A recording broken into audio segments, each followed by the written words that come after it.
औज़ुबिल्लाहिमिनश्शैतानिर्रजीम बिस्मिल्लाहिर्रहमानिर्रहीम।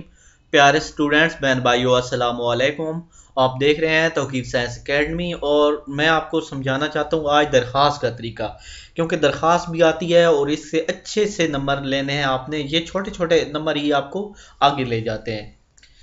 तो आपने वहाँ से पेपर में लिख देना है कि सवाल नंबर है 7 या जवाब सवाल नंबर है 7, एक लाइन छोड़ के इधर दरख्वास्त लिख देनी है और इधर लिखना है कि बखिदमत जनाब चेयरमैन, और इस तरह कमरा इम्तिहान गवर्नमेंट हाई स्कूल या अलिफ बे जीम लिख देना है। वहाँ पे अपने इलाके का नाम नहीं, उन्वान लाजमी लिखना है। ये आजकल का न्यू तरीका है, ठीक हो गया। वो जनाब आली और उस तरह के पुराने तरीके ख़त्म हो चुके हैं।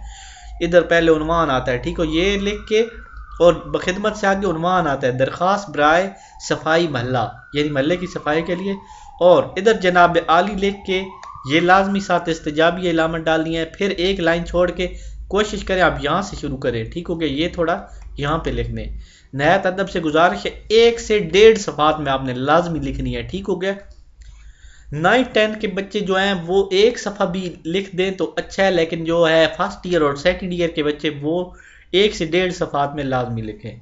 और यहाँ पे आपने वो ए नवाजिश होगी या वो लिखने के बजाय दरख्वास्त गुजार अहले इलाका और अपना यहाँ पे नाम लिखना है, लेकिन पेपर में आपने अपना नाम नहीं लिखना।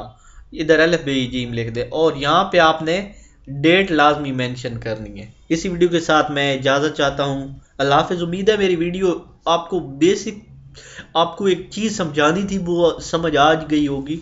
तो यही मेथड फॉलो करें तमाम दरख्वास्तों के लिए, ठीक हो गया। और भी आपने किसी मौजू पे वीडियोस कहनी है तो मैं ज़रूर बना दूंगा, आपको बहुत अच्छे तरीके से समझा दूंगा।